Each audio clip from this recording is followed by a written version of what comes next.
കാസർഗോഡ് ഒരാഴ്ചക്കിടെ 3 യുവതികളുടെ ദുരൂഹമരണം. മൂന്നിനും കാരണം ഗാർഹിക പീഡനമാണ്. കാസർഗോഡ് താമസ സ്ഥലത്ത് വിഷം കഴിച്ച നിലയിൽ കണ്ടെത്തിയ നവവധു ചികിത്സയിലിരിക്കെ മരിച്ചതാണ് ഒടുവിലത്തെ സംഭവം. പേടകം പോലീസ് സ്റ്റേഷൻ പരിധിയിലെ കുറ്റിക്കോൽ സ്വദേശിനിയായ അശ്വതിയാണ് മരിച്ചത്. കാസർഗോട്ടെ സ്വകാര്യ ആശുപത്രി നേഴ്സായ അശ്വതി അമ്പലത്ര പോലീസ് സ്റ്റേഷൻ പരിധിയിലെ പറക്കളായി സ്വദേശി രൂപേഷിൻ്റെ ഭാര്യയാണ്. വിവാഹിതരായ 1 മാസം തികയുന്നതിന് മുൻപാണ് ദാരുണമായ സംഭവം.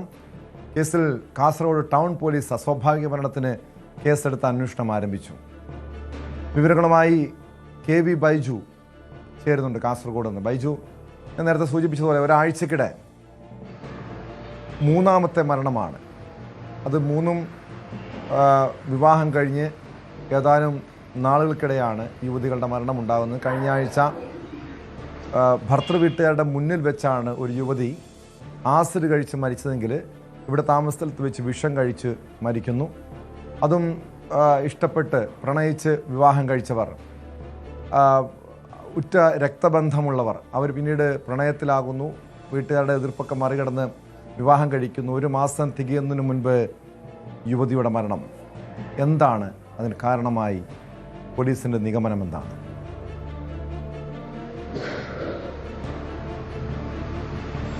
ടോമെ, പോലീസ് പറയുന്നത് ടോം സൂചിപ്പിച്ചത് തന്നെയാണ്. അതായത് ഇവർ തമ്മിൽ വിവാഹം കഴിച്ചത് അതായത് വീട്ടുകാരുടെ ഇഷ്ടപ്രകാരമല്ല. കാരണം അത്രത്തോളം അടുത്ത ബന്ധുക്കളാണ് ഇവർ.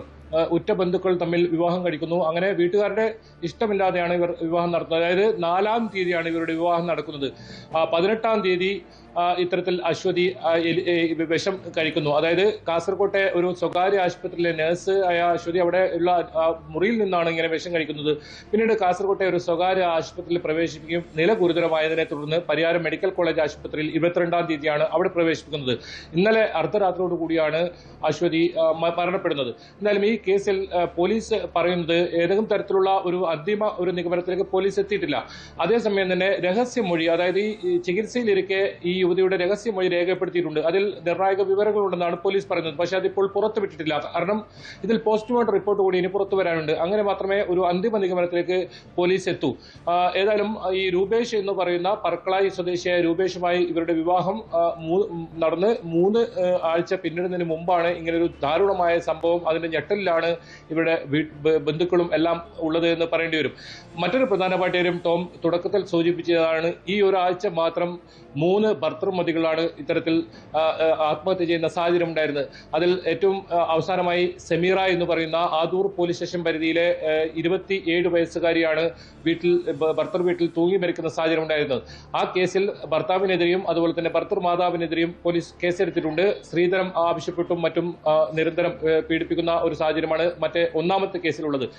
ഫാത്തിമത്ത് സുബൈദ എന്ന് പറയുന്ന ഇവരെ 24 വയസ്സുകാരി, അതായത് വിവാഹം കഴിഞ്ഞ് 1 വർഷം പൂർത്തിയാകുന്ന അതിന് 1 ദിവസം മുൻപാണ് ഇങ്ങനെ ഒരു കടുങ്കൈ ഈ യുവതി ചെയ്യുന്നത്. അതിൽ സ്ത്രീധനം ആവശ്യപ്പെട്ട് നിരന്തരം പീഡനമായിരുന്നു. മാത്രമല്ല പോസ്റ്റ്മോർട്ടം റിപ്പോർട്ടിലും ശരീരത്തിൽ നിറയെ അടിയേറ്റ പാടുകൾ, ഏറ്റവും പുതുതായി ഇപ്പോൾ അടുത്തായി ഇങ്ങനെ അടിയേറ്റ പാടുകളൊക്കെയുള്ള ഒരു സംഭവമായി അതും മാറി. അങ്ങനെ അതിലും ആ കേസിലും ഇങ്ങനെ ഭർത്താവിനെയും ഭർത്തൃമാതാവിനെതിരെയും കേസെടുത്തിട്ടുള്ളത്. അതിൽ ഭർത്താവിനെ അറസ്റ്റ് ചെയ്യുന്ന സാഹചര്യം ഉണ്ടായിട്ടുണ്ട്. അതോടൊപ്പം ഈ ഭർത്തൃമാതാവായ ആയിഷ ഇതുവരെ പോലീസ് അറസ്റ്റ് ചെയ്തിട്ടില്ല. ഏതായാലും അതിൽ കൂടുതൽ അന്വേഷണം നടക്കുന്നുണ്ട്.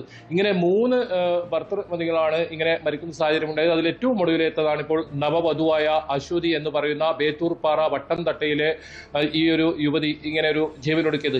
ഏതായാലും ഈ കാര്യത്തിൽ എന്താണ് യഥാർത്ഥത്തിൽ സംഭവിച്ചതെന്ന് സംബന്ധിച്ച് ഇപ്പോൾ പോലീസിനൊരു അന്തിമ നിഗമനത്തിലേക്ക് എത്താൻ സാധിച്ചിട്ടില്ല. ഏതെങ്കിലും തരത്തിൽ ഈ അടുത്ത ബന്ധു ആയതുകൊണ്ട് തന്നെ അങ്ങനെ ഒരു പ്രശ്നം ഇവരുടെ സ്വന്തം വീട്ടിൽ നിന്നും ഏതെങ്കിലും സമ്മർദ്ദം ഉണ്ടായിട്ടുണ്ടോ, അതല്ല ഭർത്താവിന്റെ വീട്ടിൽ ഏതെങ്കിലും തരത്തിലുള്ള പ്രശ്നം ഇവർ കയറി ചെന്നപ്പോൾ തന്നെ അങ്ങനെ എന്തെങ്കിലും ഒരു പ്രശ്നം ഉണ്ടായിട്ടുണ്ടോ, അത്തരം കാര്യങ്ങൾ ഏതായാലും പോലീസ് അന്വേഷിക്കുക. ഏതായാലും ഇതിലൊരു ദുരൂഹതയുണ്ട് എന്ന കാര്യത്തിൽ സംശയമില്ല. അതുകൊണ്ട് തന്നെയാണ് പോലീസ് ഇതിൽ അസ്വാഭാവിക മരണത്തിന് കേസെടുത്തിട്ടുള്ളത്. അതെന്താണ് എന്നത് സംബന്ധിച്ച് രഹസ്യമൊഴിയും അശ്വതി നൽകിയിട്ടുണ്ട്. മരിക്കുന്നതിന് തൊട്ടു മുൻപാണ് മരണമൊഴിയായി അത് കണക്കാക്കാവുന്നതാണ്. അങ്ങനെ പോലീസ് അന്വേഷണം ഏതായാലും ഇത് സംബന്ധിച്ച് ആരംഭിച്ചിട്ടുണ്ട്. പക്ഷേ ഇതുവരെ ഏതെങ്കിലും തരത്തിലൊരു പോലീസ് ഇത് സംബന്ധിച്ച് വിവരങ്ങൾ പങ്കുവെക്കാൻ തയ്യാറായിട്ടില്ല. പോലീസ് അന്വേഷണം നടക്കുന്നതാണ് എന്നാണ് പോലീസ് പറയുന്നത്. ഏതായാലും ആ കേസിൽ കൃത്യമായ ഒരു വിവരം മാത്രമല്ല, ഇത് ഭർത്തൃ വീട്ടുകാരുടെ ഭാഗത്തു നിന്നുള്ള ഏതെങ്കിലും രീതിയിലുള്ള പ്രശ്നങ്ങളാണോ, അതോ നേരത്തെ ബൈജു സൂചിപ്പിച്ചതുപോലെ ഉറ്റ ബന്ധുക്കളാണ്, രക്തബന്ധമുണ്ട് എന്നാണ് മനസ്സിലാക്കുന്നത്. അങ്ങനെയുള്ള രണ്ടുപേർ തമ്മിൽ വിവാഹം കഴിക്കുമ്പോൾ സ്വാഭാവികമായും കുടുംബാംഗങ്ങളുടെ ഭാഗത്തു നിന്ന് ഈ ദുരഭിമാന പ്രശ്നവും അതുമായി ബന്ധപ്പെട്ട ഒറ്റപ്പെടുത്തലും മറ്റ് മാനസികമായ പീഡനമൊക്കെ ഉണ്ടാകാം. ഇത് ആർക്കെതിരെയാണ് ആരോപണമുള്ളത്, പരാതിയുള്ളത്?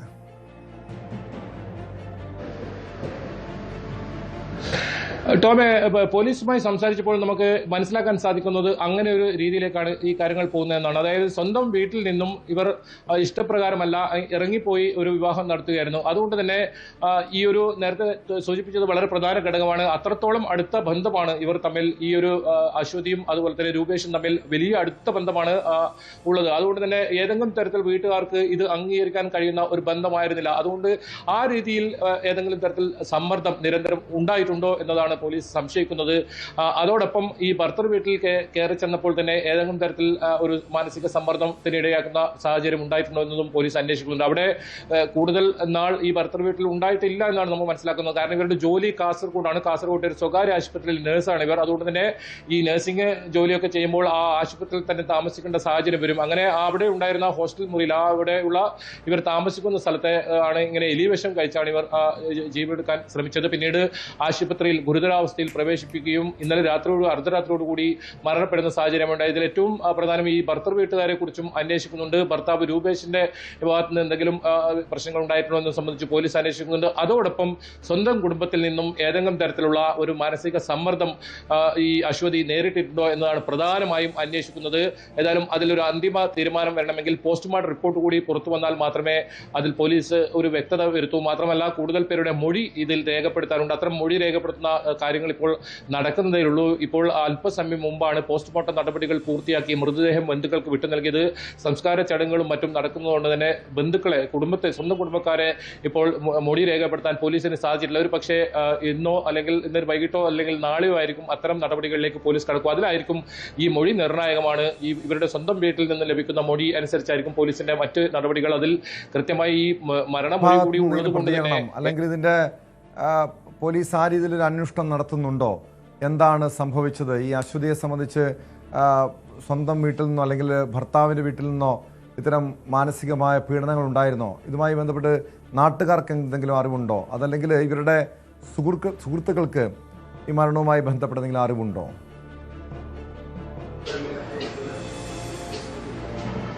ടോമെ, നാട്ടുകാരുമായി നമ്മൾ സംസാരിച്ചിരുന്നു, ഇവരുടെ ബന്ധുക്കളായും നമ്മൾ സംസാരിച്ചിരുന്നു. പക്ഷേ അവർക്കൊന്നും ഇങ്ങനെ ഒരു കടുങ്കൈ അശ്വതി ചെയ്യുമെന്ന് അവർ തീരെ പ്രതീക്ഷിച്ചില്ല എന്നാണ് പറയുന്നത്. മാത്രമല്ല ഈ വിവാഹം ഇത്തരത്തിൽ വീട്ടുകാരുടെ സമ്മതമില്ലാതൊരു വിവാഹമായിരുന്നു. ഇത്തരത്തിൽ ഇവരാരും പങ്കെടുത്തിരുന്നില്ല. ചെറിയ ഒരു വിവാഹം. അത് ആ വീട്ടിലും ഇവരുടെ ഈ രൂപേഷിന്റെ നാട്ടിലും ഇവരെ വലിയ പരിചിതമൊന്നുമില്ല. കാരണം അത്ര ദിവസം മാത്രമേ അവിടെ താമസിച്ചിരുന്നുള്ളൂ. പക്ഷേ ടോമിൽ ഏറ്റവും പ്രധാനം പോലീസിന് ഇതിന് കൃത്യമായ വ്യക്തതയുണ്ട്.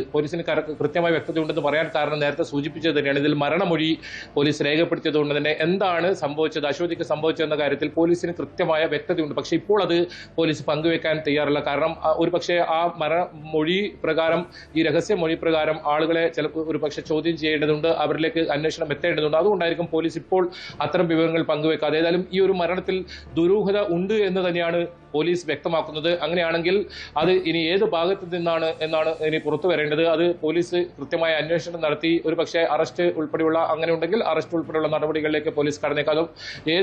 ആരുടെ ഭാഗത്താണ് ഇത്തരത്തിൽ ഈ അശ്വതിക്ക് സമ്മർദ്ദം ഉണ്ടായത്, ആ മരണമൊഴിയിൽ അശ്വതി എന്തൊക്കെ നൽകി, ആത്മഹത്യാക്കുറിപ്പ്, അത്തരം കാര്യങ്ങളൊന്നും കണ്ടെത്തിയിട്ടില്ല. ഒരു പക്ഷേ ഏതെങ്കിലും ഒരു ഫോൺ കോളിൽ ഒരു നിമിഷം ഉണ്ടായ ഒരു ചിന്തയായിരിക്കാം ഇങ്ങനെ ഒരു എലിവേഷൻ കഴിച്ച് ആത്മഹത്യ എന്നുള്ളത്. അതുകൊണ്ട് തന്നെ അങ്ങനെ ആത്മഹത്യക്കുറിപ്പ് എഴുതി വെച്ചുള്ള ഒരു ജീവനെടുക്കുന്ന ആത്മഹത്യ ഒരു സാഹചര്യമായിരുന്നില്ല. ഇത് വളരെ പെട്ടെന്ന് ഇങ്ങനെ ഒരു മുറിയിൽ നിന്നും അശ്വതി എലിവിഷം എടുത്ത് കഴിക്കുകയായിരുന്നു. ആദ്യം കാസർഗോട്ടെ തന്നെ സ്വകാര്യ ആശുപത്രിയിലായിരുന്നു പ്രവേശിപ്പിച്ചിരുന്നത്. പക്ഷേ പിന്നീട് നില വഷളായതിനെ തുടർന്ന് നേരത്തെ പറഞ്ഞ പോലെ 22-ാം തീയതി പരിയാരം മെഡിക്കൽ കോളേജ് ആശുപത്രിയിൽ പ്രവേശിപ്പിക്കുന്നത്. അവിടെ വെച്ചാണ് പോലീസ് ഇതിൽ മരണമൊഴി രേഖപ്പെടുത്തിയിട്ടുള്ളത്. അതുകൊണ്ട് തന്നെ പോലീസ് പറയുന്നത് ഇതിൽ ഒരു മരണമൊഴി ഉള്ളത് കൊണ്ട് തന്നെ ഇതിൽ കാര്യങ്ങൾ ഏത് രീതിയിലാണെന്ന് പോലീസിന് അറിയാം. കാര്യം അത് ഇനി ഇതിൽ ആ ഒരു പ്രകാരം ഇവർക്ക് മൊഴി രേഖപ്പെടുത്തേണ്ടതുണ്ടാകും, ചോദ്യം ചെയ്യേണ്ടതുണ്ടാകും. അത്തരം നടപടികൾ കടന്നതിന് ശേഷമായിരിക്കും ഇതിൽ ഈ ഒരു ഇതിന്റെ കൃത്യമായ ഒരു ദുരൂഹത നീങ്ങുകയുള്ളൂ എന്നാണ് നമുക്ക് മനസ്സിലാക്കാൻ സാധിക്കുന്നത്. എന്തായാലും അല്പസമയം മുമ്പാണ് പോസ്റ്റ്മോർട്ടം നടപടികൾ പൂർത്തിയായത്. അതിനുശേഷം ബന്ധുക്കൾ മൃതദേഹം ഏറ്റുവാങ്ങി അവർ സംസ്കാര ചടങ്ങുകൾക്കായി ഇപ്പോൾ മൃതദേഹം കാസർഗോഡ് ജനറൽ ആശുപത്രിയിൽ നിന്നും കൊണ്ടുപോയിട്ടുണ്ട്. എന്തായാലും ദാരുണമായ സംഭവം തന്നെയാണ്. തുടക്കത്തിൽ സൂചിപ്പിച്ചതുപോലെ തന്നെ ആത്മഹത്യ പരിഹാരമല്ല എന്ന്. കാസർഗോഡാണ് വിവാഹം കഴിച്ച് 1 മാസം തികയും മുൻപ് നവവധു ജീവനൊടുക്കിയത്. കൂടുതൽ വാർത്തകൾക്ക് news 18 Keralam YouTube channel subscribe ചെയ്യുക.